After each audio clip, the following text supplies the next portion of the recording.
Just going to wait a minute for people to join.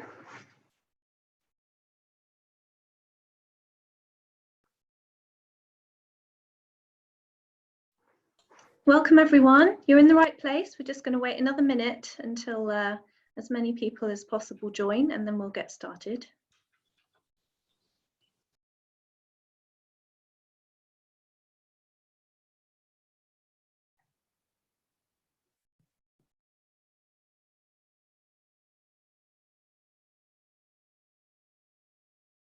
Great, we've got over 80 participants. We'll just wait another few seconds before we start.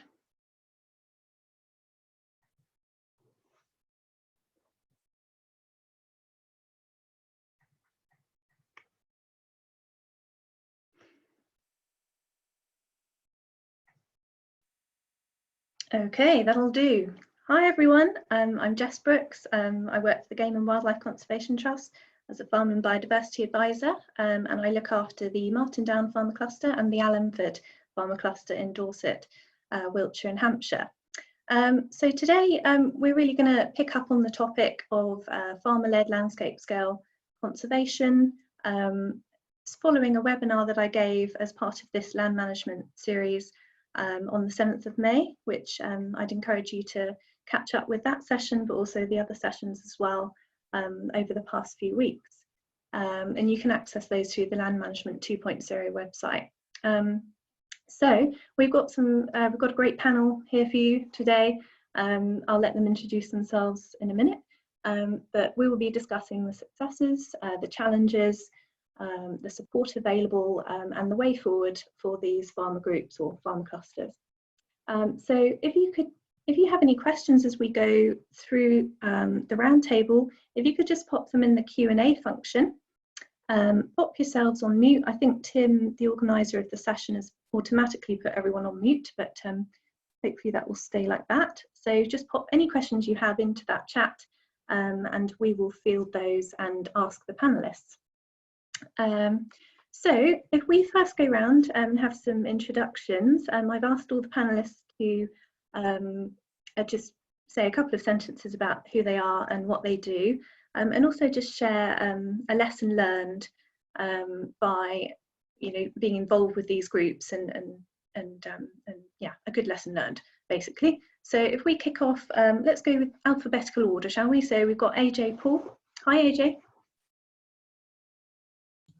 Right, I'm unmuted. Hi, I'm AJ Paul. I'm a farmer from East Suffolk. For my sins, I volunteered to become a facilitator back in 2013, having listened to Teresa at a FWAG conference in 2013, and then going to visit Gemma down south. We've got 3 groups set up in East Suffolk, total of about 54,000 acres, about 60 holdings. Covering sand farming, so it's predominantly vegetables, very intensive farming, but with a lot of different habitats mixed around. Lessons learned, there is a real enthusiasm for working collaboratively. Most of the farmers that we work with get it because they already do through buying groups or through potato marketing groups, etc. There's a real enthusiasm for ID walks, identification walks. Having said that, it tends to be the older members attending. We struggle sometimes to get the younger farm managers there. There seems to be a lack of enthusiasm on that front at the moment. And time, of course. We need to inject some fun back into conservation. It seems that there's a lot of negative surrounding it with farmers. The consequences of getting things wrong is big in people's minds. Yeah, I think I've probably said enough. Great, thank you. So next we have Brian McDonald from Natural England. Hi, Brian. Hi, good morning, everybody. I hope you're all well. Yeah, I'm Brian McDonald. I'm a senior advisor at Natural England in the national operations side of things. A bit about me, I grew up at the edges of a Scottish new town, so I had a town and country experience growing up. I've got a big interest in food, both growing it and eating it. My sort of background academically is geography, is environmental management. And I have, although I've never been a farmer, I do keep ducks. So I've got 6 ducks in my back garden. But I did spend over 3.5 years working with peasant farmers in the Eastern Highlands of Zimbabwe before coming back to the UK and taking up more environmental management type activity. I've been lucky in that I've worked across both urban and rural sides of things, particularly in the last 10 years, having developed nature improvement areas, taking forward the ideas from Lawton, making space for nature and how we can overcome the fragmentation and the parlous state of nature in this country and elsewhere also too.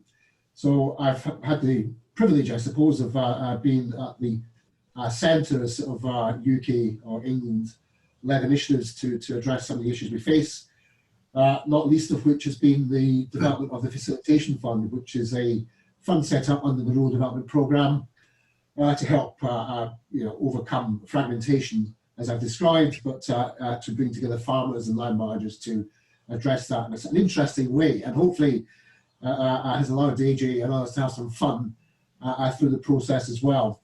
So yeah, we've set up over 136 groups over the last 5 years, over 3,500 members involved now, and over 500,000 hectares of holdings in total that make up those groups. So that's a little bit about me, what I've been doing. Natural England, I'm sure you all know, government body under DEFRA, statutory duties for nature conservation, land use, access, recreation, and a few other things too. Perhaps the big thing for today really is that up until 2018, Natural England led and managed the countryside stewardship and agro-environment schemes in England.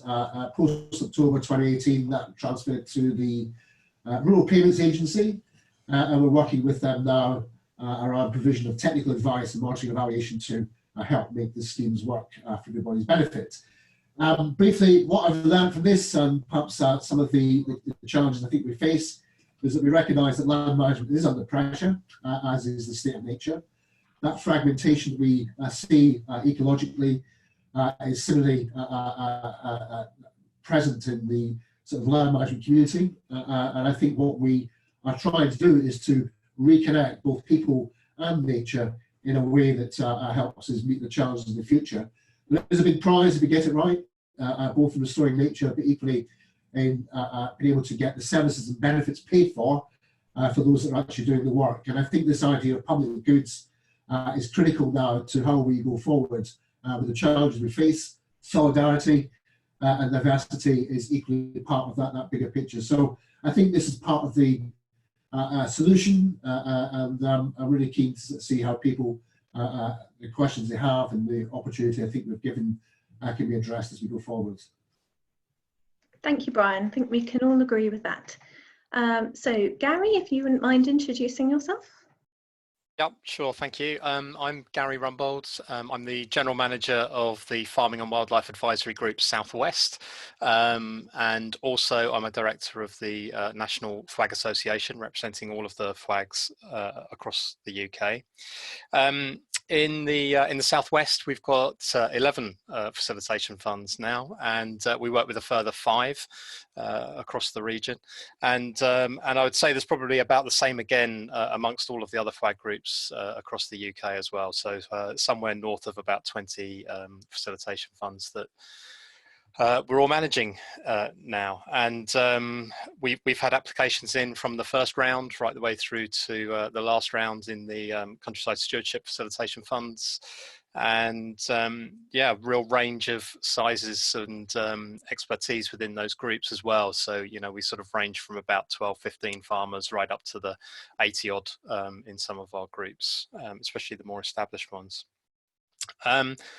And in terms of lessons learned, I think one of the things that we've really discovered right the way across the country is that that you really need to give these facilitation funds groups the space to be able to grow, and for that farmer-led approach to really develop.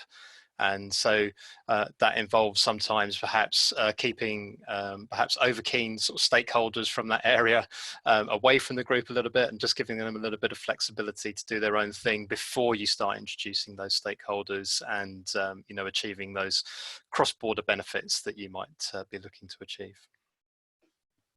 Brilliant, thank you, Gary. Gemma.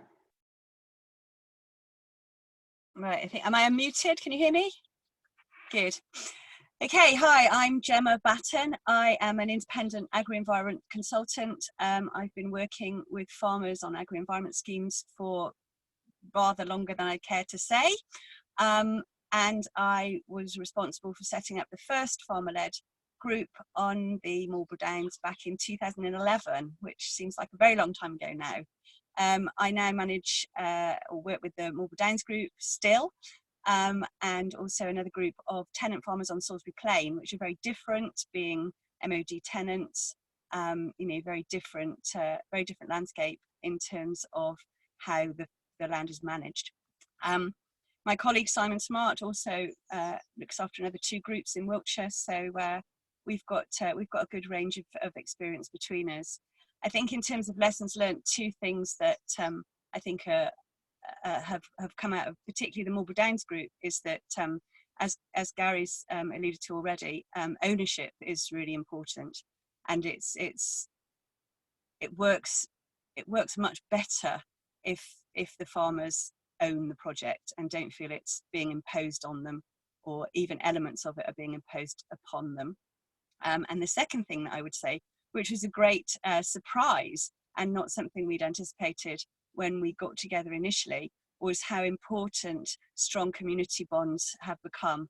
And the Marlborough Downs group work very, very closely with the local community. Everybody who lives on and around the Downs knows about the group.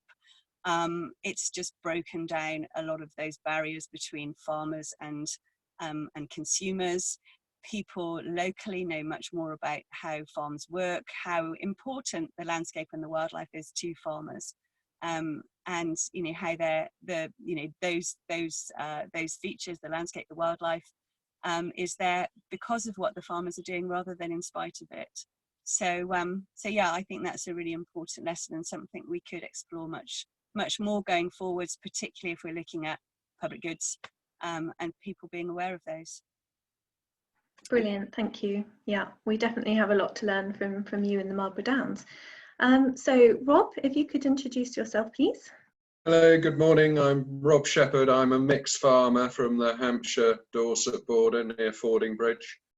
And Teresa persuaded me to become a lead farmer on a cluster group about 6 years ago. We've got over 7,000 hectares now, and we're part of a bigger super cluster of 3 clusters around Martin Down, which Jess is very much involved in. And it's been an interesting journey over the last 6 years, but most enjoyable and very rewarding.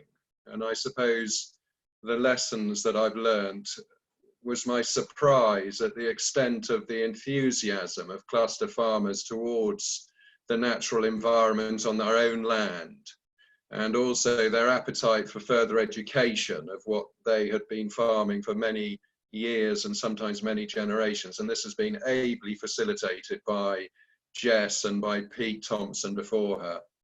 And the other thing that I've learned is the competitiveness between cluster farmers. So we've recently set up a WhatsApp group, and it's become a hotbed of competitive photos amongst farmers to prove that they've got better and more wildlife than their neighbours. And I think that Gemma's point about ownership is hugely significant. And my farmers have refused to take any facilitation funding because we wanted to privately fund our cluster group, and we have done for 6 years. And about once a year, we bring up the topic at a meeting whether we should apply for facilitation funding. And there's been a resounding no, which seems to be getting louder in volume each time I ask. So those are the lessons I've learned. Thank you, Rob. Teresa, if you could introduce yourself, please. Thank you, Jess. I'm Teresa Dent, Chief Executive of the Game and Wildlife Conservation Trust, and also on the board of Natural England.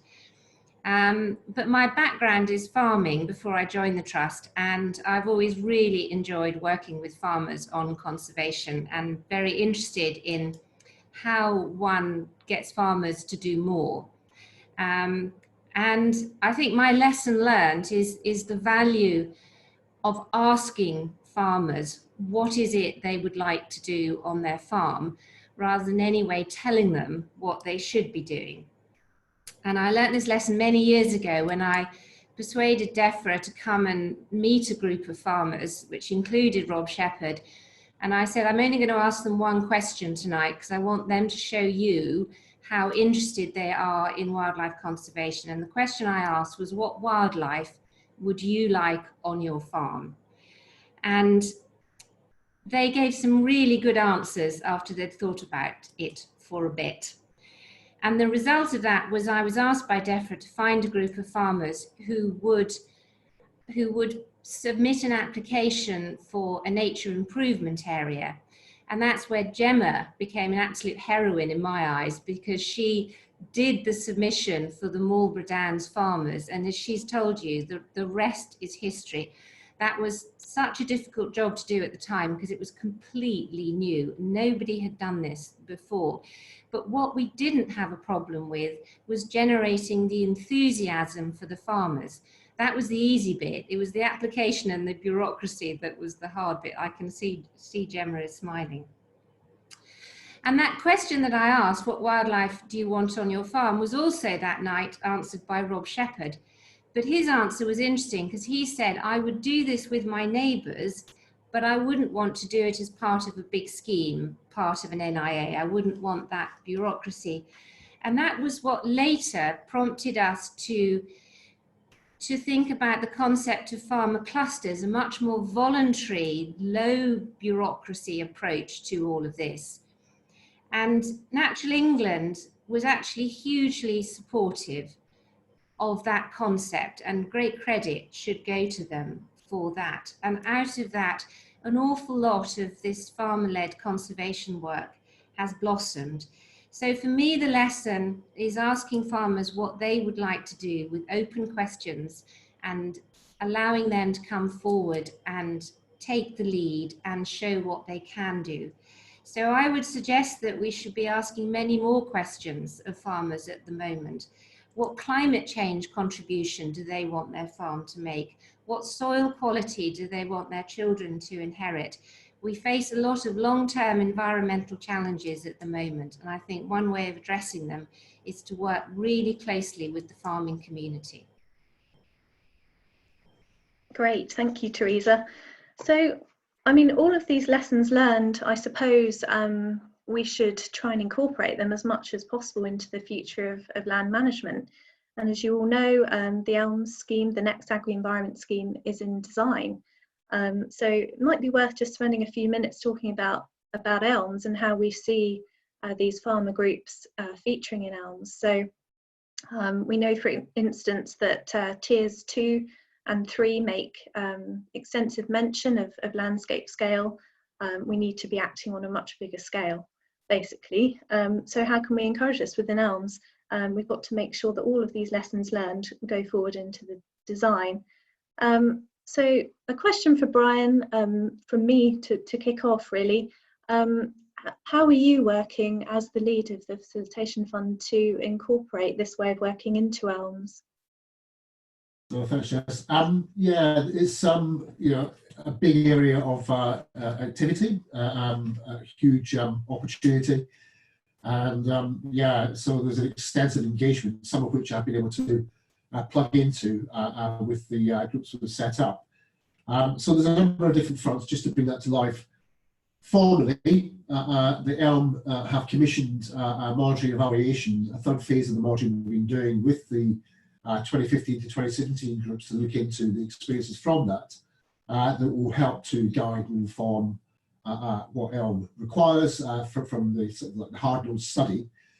And very interesting, as part of that, there's been some really extensive sort of engagement with actual group members as well as the facilitators that make up the group sort of dynamic.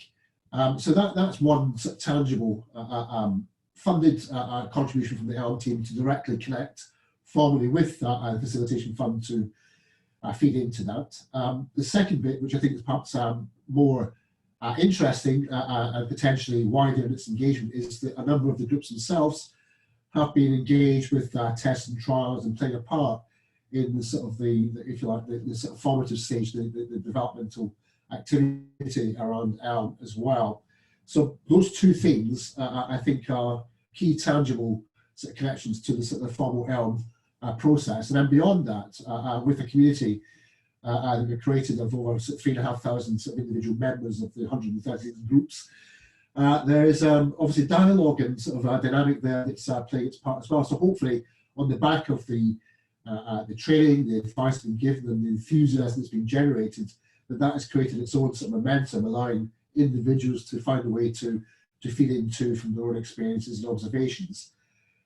So there's some tangible formal connections, and as I say, there's a ripple out effect from the experiences of individual group members as well.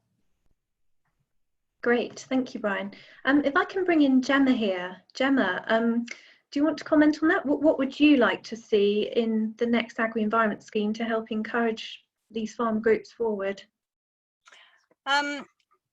Well, Simon and I are working on a NELMS trial, looking at how we use spatial prioritisation techniques or methods or data to help farmers to put together landscape scale plans, so we can see real tangible landscape scale group achievements. I think the thing that we've all missed recently is that most of the actual on the ground achievements that we've seen over the last 5 years of being part of the Facilitation Fund have been via individual members, countryside stewardship agreements, and the other farmers in the group don't necessarily relate those achievements in individual agreements to necessarily a group achievement. So I think one of the things that I'd like to explore is how we use landscape data to prioritize actions and then feed that back as a group achievement when we're undertaking activities, even individually on individual farms, towards those targets. So that's something that I'd like to explore. Yeah, thank you. Rob, what do you think would tempt you to join an agro-environment scheme that helps farmers work together on a landscape scale? You mentioned that your neighbours and yourself have not joined the Facilitation Fund, and perhaps you could comment on what would actually tempt you to take such support. Okay, I mean, the worry is that at least one of our members has now left an environmental scheme at the last sort of opportunity, and this is the nub of the problem, is how we get over the next hurdle, which is the sort of transition from the schemes that we were all on until the new ones. Now, we're in our group, as you know, Jess, there's a multiple of many different schemes that the individual members are on, and to some degree they're important to the cluster, but then they're not the be all and end all of it. So what I would like to see in the future to encourage members of the cluster, and indeed my own farm, to join the next phase is simplicity. It must be user friendly. It must pay fairly and not just income foregone. I think there's quite some mileage in looking at some sort of reward for results that we achieve, because we all know now, having sort of bought into this environmental stuff, that we can, there's many different ways of doing the prescriptions that we're doing, and some are more effective than others, but we get paid the same amount whether they're good or bad at the moment. I think we ought to be recognised by government for our enthusiasm, if you like. So I think if you are a member of a cluster group, you know, in some way, and I know it's difficult to quantify this, but you should be recognised as someone that's trying to do good for the environment. And also the kind of group achievement which Gemma was talking about, you know, if the group achieves something, it should reflect on everyone in the group, even though some people's land in the cluster might not lend itself particularly well to certain types of conservation. Just by being members of that cluster, they ought to get some sort of recognition. We've got a long way to go with it. I mean, I'm hopeful and optimistic. But we really need to get our act together as both as farmers and as government at the moment, because this is an opportunity we can't afford to waste. And that, you know, slightly farmers are easily put off by things, and I mean, react badly to quite small obstacles in terms of these schemes, and so a little bit more sort of encouragement to the farmers to understand that there is a future, both from leading farmers, but also from Natural England and other agencies, to sort of give the impression that we're all in this together, which we are. And as I mean, Teresa said earlier, there's so many more facets that we can add on to just the wildlife aspect of what we're doing with farms. It's a great opportunity and really exciting, and we should see it as exciting in the future. Thank you. Yeah, indeed, with Elms design, what I personally hope is that, you know, Elms will be open to anyone, you know, that wants to work on a landscape scale with their neighbours, to all land managers, regardless of how long the group's been going, how they've been funded in the past. I think there needs to be, you know, equal opportunities for everyone. And I think that Natural England and DEFRA have done a great job of consulting actually and gathering these lessons learned. So I feel really optimistic about the future of these groups and how they will be supported. AJ, what are your thoughts on going forward for your Sandlings group?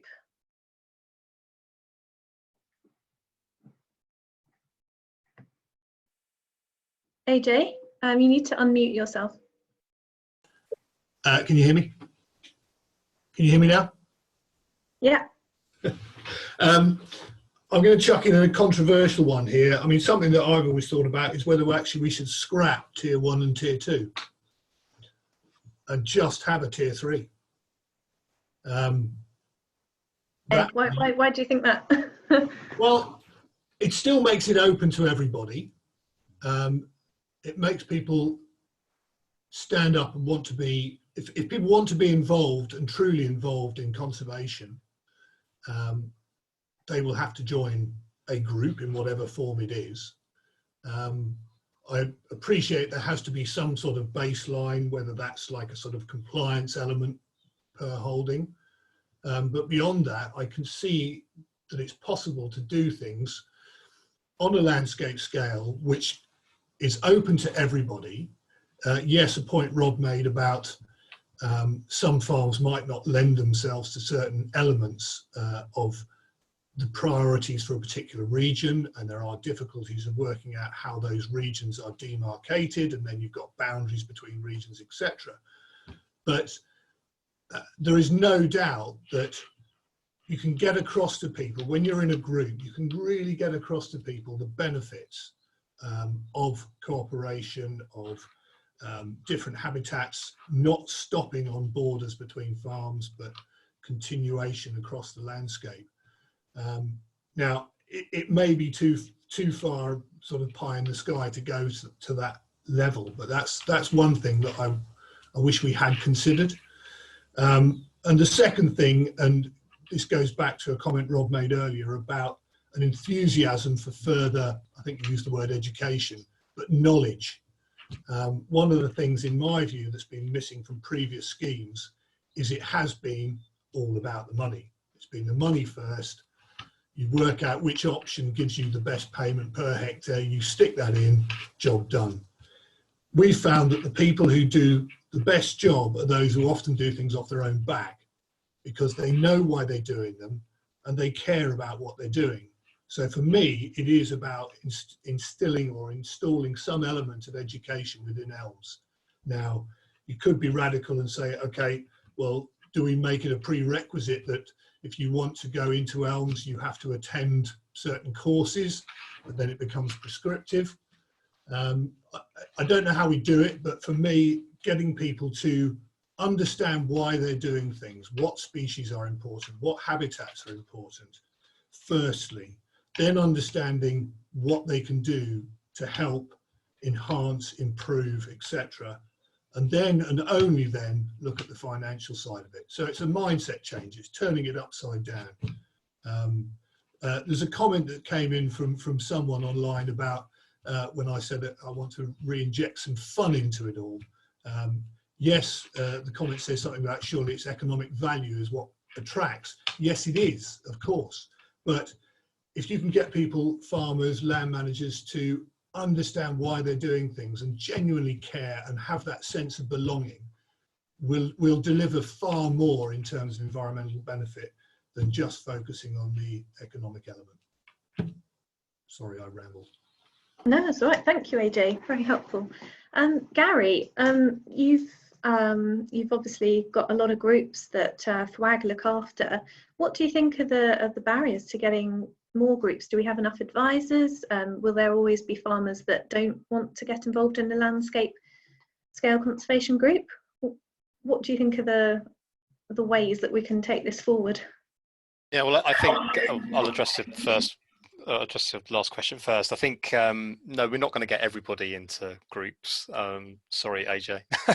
I'd like to think we could, but I do think that, you know, any sort of stewardship scheme that we have in the future, elms, whatever it may be, needs to be able to be flexible enough to allow people to enter into it in different ways and access it in as broad a way as possible, so that we don't see this continuous slide away from stewardship schemes, you know, with farmers becoming disenchanted with them.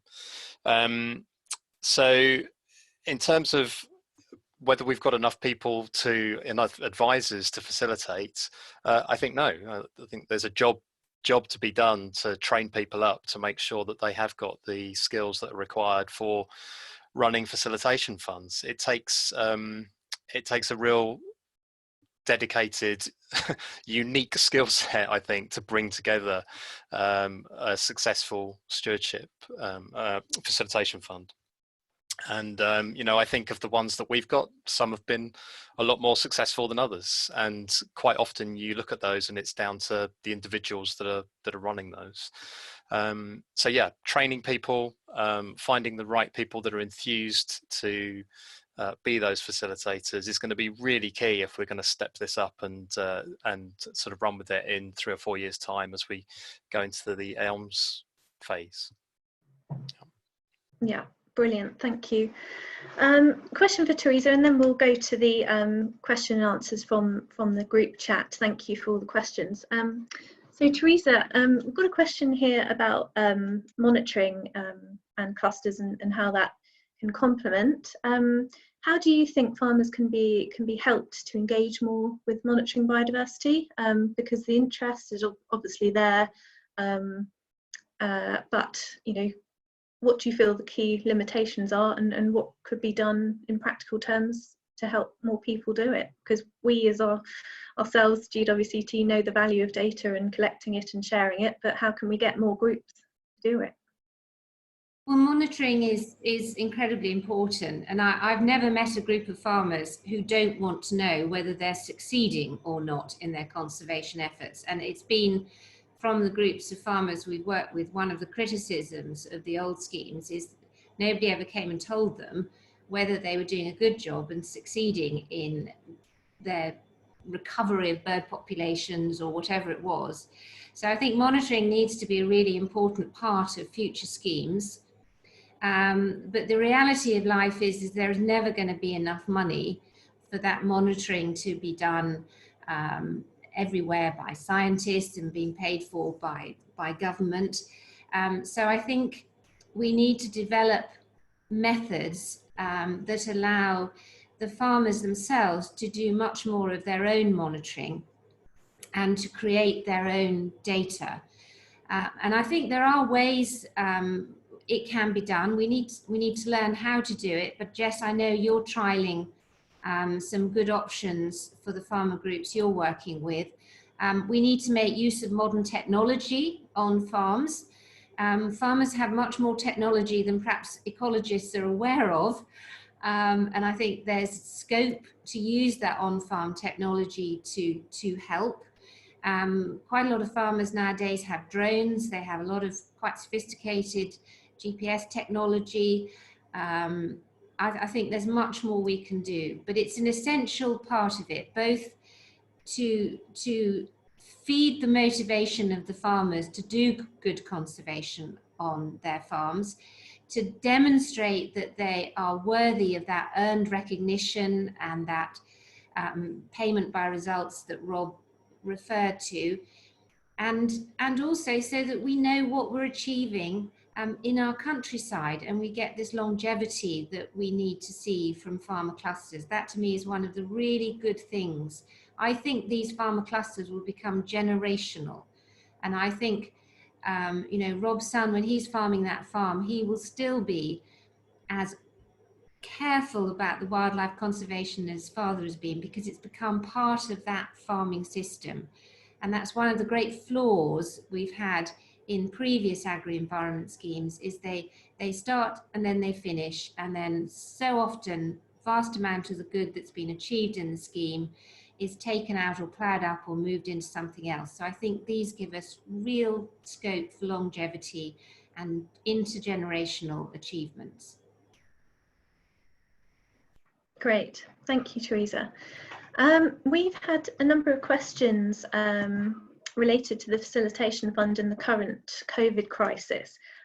Brian, do you think that will affect the next round, if there will be one? What are your thoughts on that?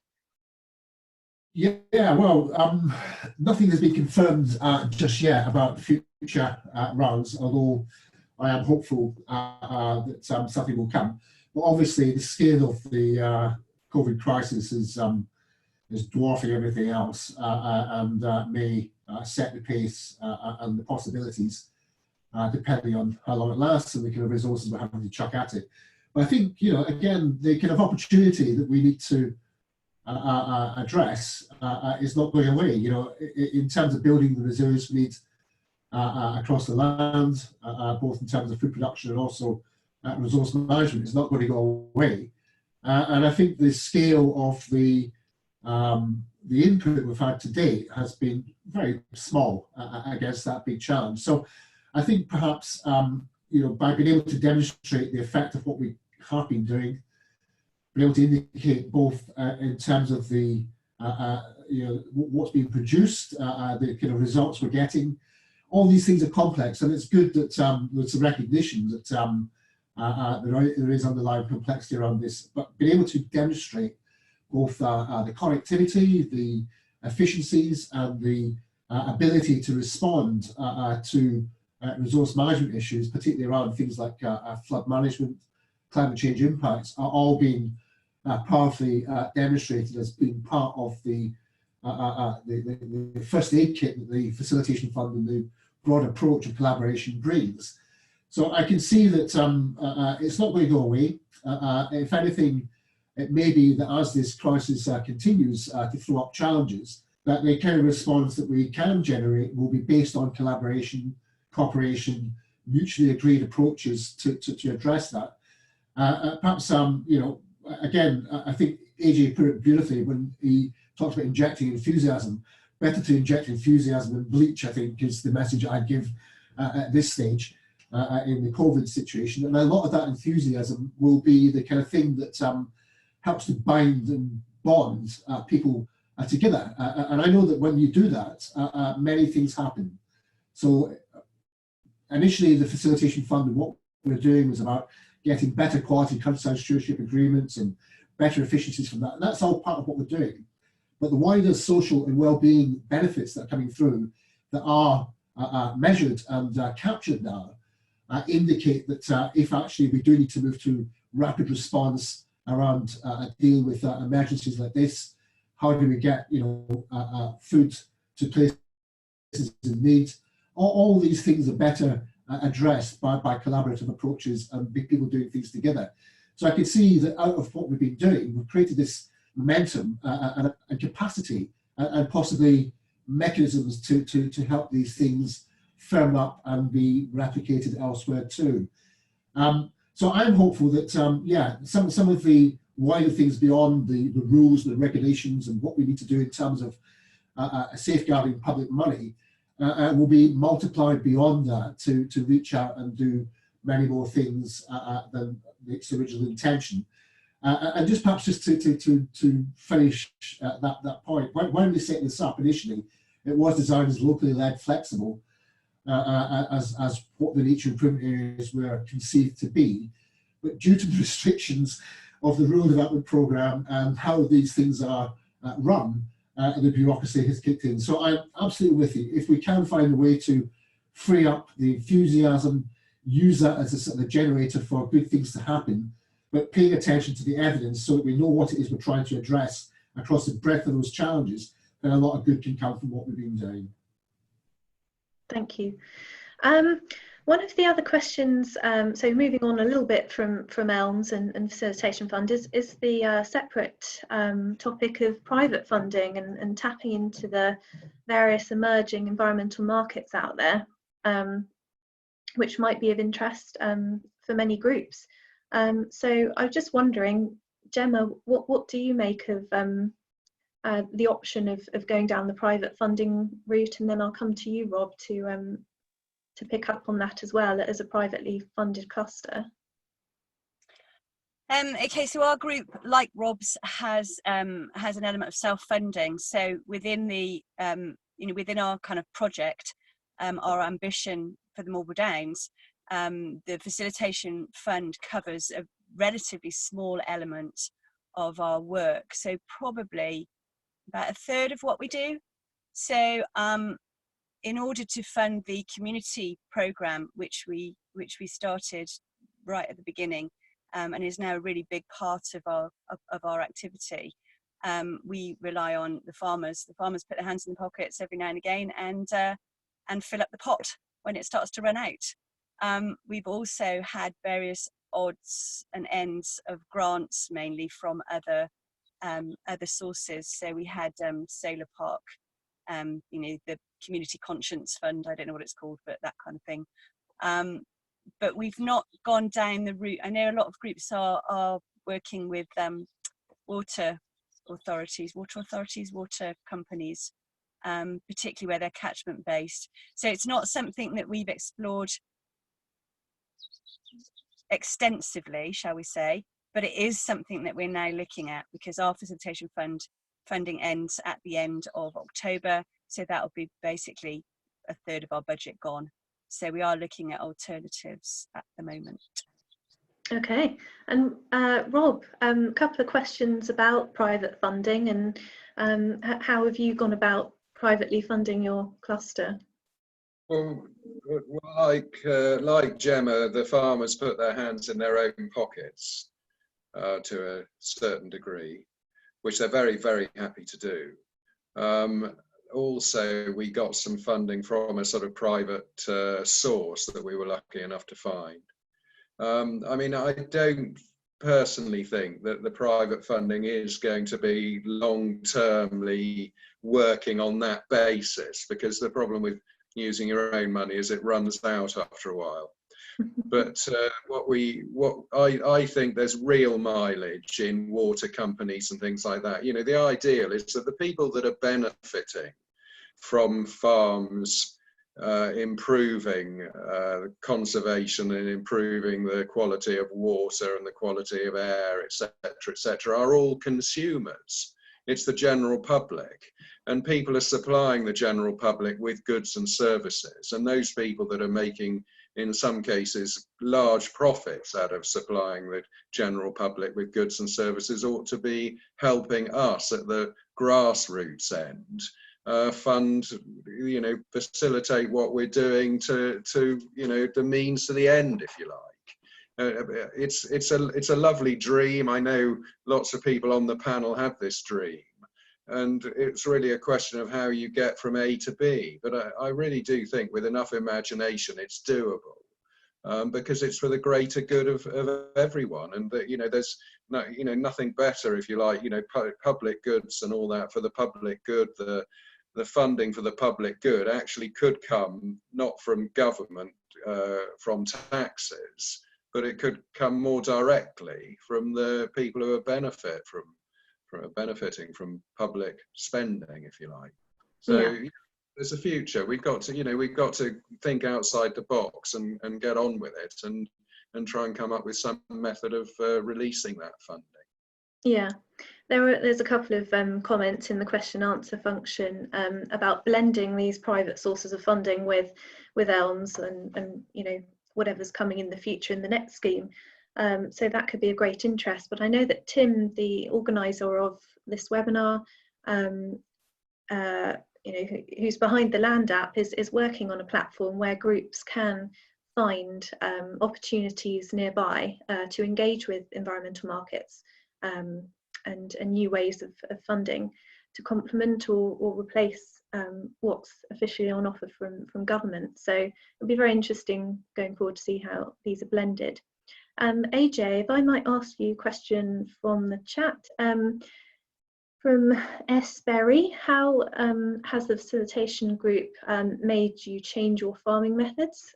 Has it made you change your farming methods? Hello? Sorry, I'm just unmuting myself. Has it made me change my farming methods? Yes, it has. We're on very light sandy soils, and one of the things we're doing a lot more of now across the groups is cover crops. We're doing a lot of vegetable production and quite a lot of maize for an anaerobic digestion plant.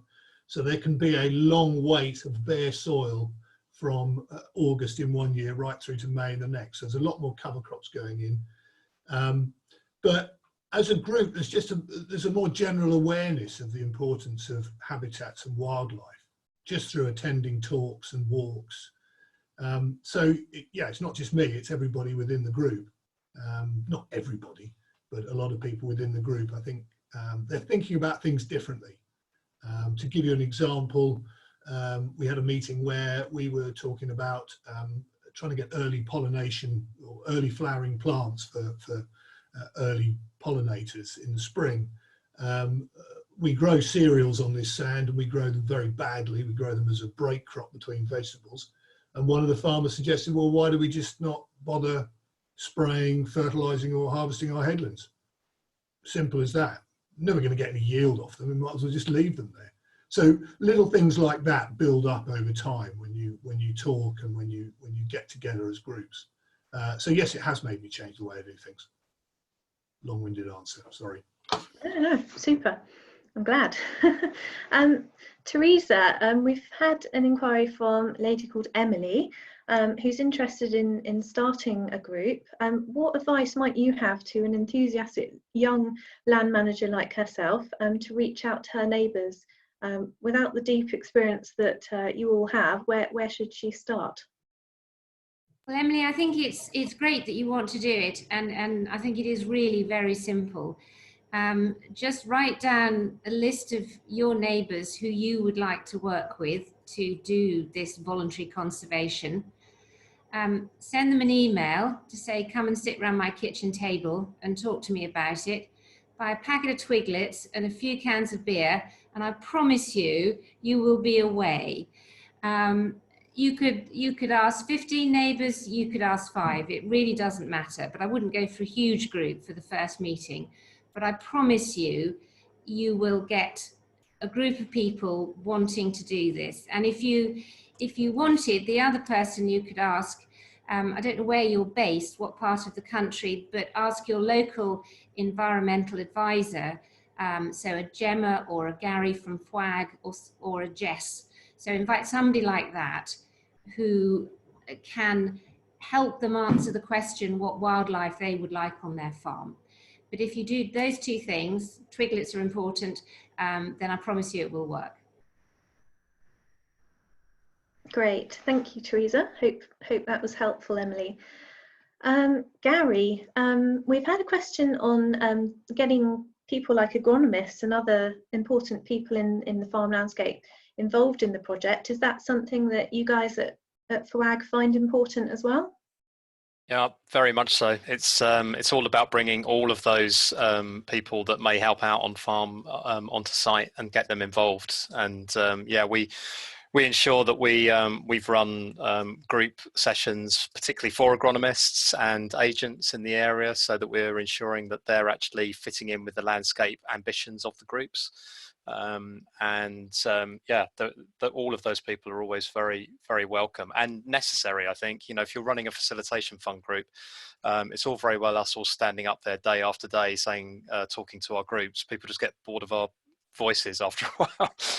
You know, you need to bring in variety so that there's lots of different expertise coming into the groups, and you know, really feeding into what it is the group is looking for.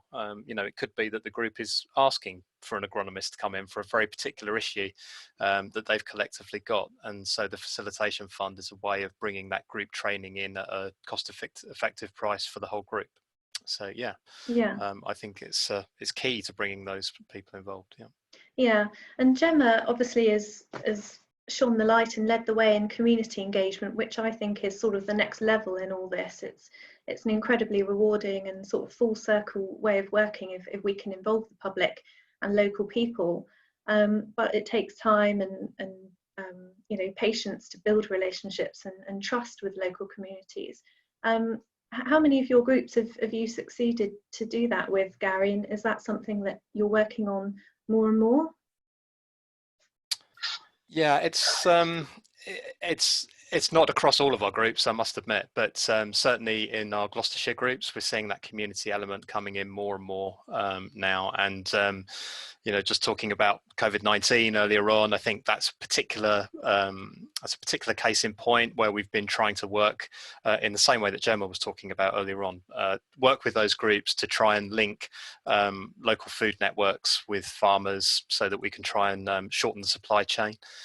It would be great to see that ambition realised over a longer period of time, but in the meantime, we feel that is a service that we can provide to our farmer group, and really sort of try and embed them within the community even more at this sort of, you know, time of crisis. In other areas, no, it's not really worked. You know, I think about some of our groups, you know, they are a little bit more insular. It's been more difficult to break them out into that sort of more community-wide element. And you know, as I said earlier, I do wonder if part of that is just because of the different skill sets of different facilitators. You know, somebody like Gemma, who's been working in those community groups for a long time, probably be very, you know, key in getting that worked out. And I suppose a little bit more training and insight to facilitators about how we can do that would really be appreciated. Brilliant, thank you, Gary. So we're coming to the end of the session, sadly. I'm sure lots of people are getting hungry. It's lunchtime. We've had a fantastic discussion, and I think there's much more to be said. We ought to do another one, I think.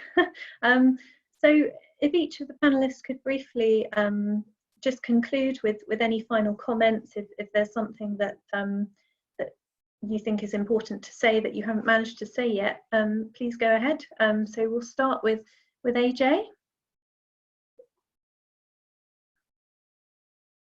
Just unmute yourself, AJ. Great with this technology. Farmers are good with technology, Teresa. There's been a few comments about carbon offsetting, biodiversity offsetting, etc., and funding from companies, etc. There is a place for that, but again, we just got to be careful because it takes everything back to the money rather than think about what we're trying to achieve first. So we just need to be careful about that. Another comment's come through about, for Rob and I, as lead farmers, how much time is taken up facilitating. Organising events is the big killer. Getting people to rock up. You get a lot of answers by email saying, yeah, I'll turn up, and then they don't. The best way to get a response on email is to make a huge mistake in the email, and then everybody emails you immediately. And I suppose my last comment is just going back to that knowledge, that enthusiasm, that education. There is an appetite for it. Group organisation is a forum to do that. if you get people to care about things and understand what things are, they will look after things better. Thank you. Thank you. Brian, any closing remarks, comments? Yeah, I've got a couple. One of the challenges I was set when we were designing the Facilitation Fund and trying to reach out to group and collaborative ways of working was, it could we actually get to a pace where there was a better engaged and more collaborative group of land managers across the country who were better able to meet the challenges of the future. And I think that challenge remains. I think what we've got is a collection of approaches where we can mutually sort of head in the right direction by addressing these challenges. I think underneath that, one of the things that for me is that we need to recognise we're a fifth of the way through the 21st century as we speak, and we need to be doing things that are fit for the future and not necessarily stuck in a sort of 20th century conservation approach. So greenwash, I think, is out. We do need to sort of get behind the public goods and the public benefit and be able to make that live and visible for people to get behind. But I do see it as a huge challenge and opportunity, and I'm really looking forward to seeing how we emerge from the current crisis with a sort of positive, enthusiastic approach that will meet those challenges. Yeah, definitely. We all hope for the same thing. Gary, any closing remarks?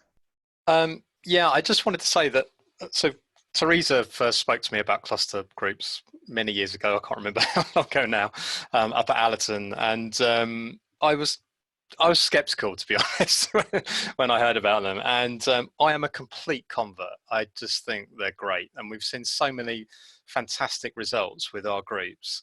I just can't sing the praises of the scheme enough, and it would be a tragedy if we lose sight of that any time in the next few years with all of the different changes and challenges that we're facing.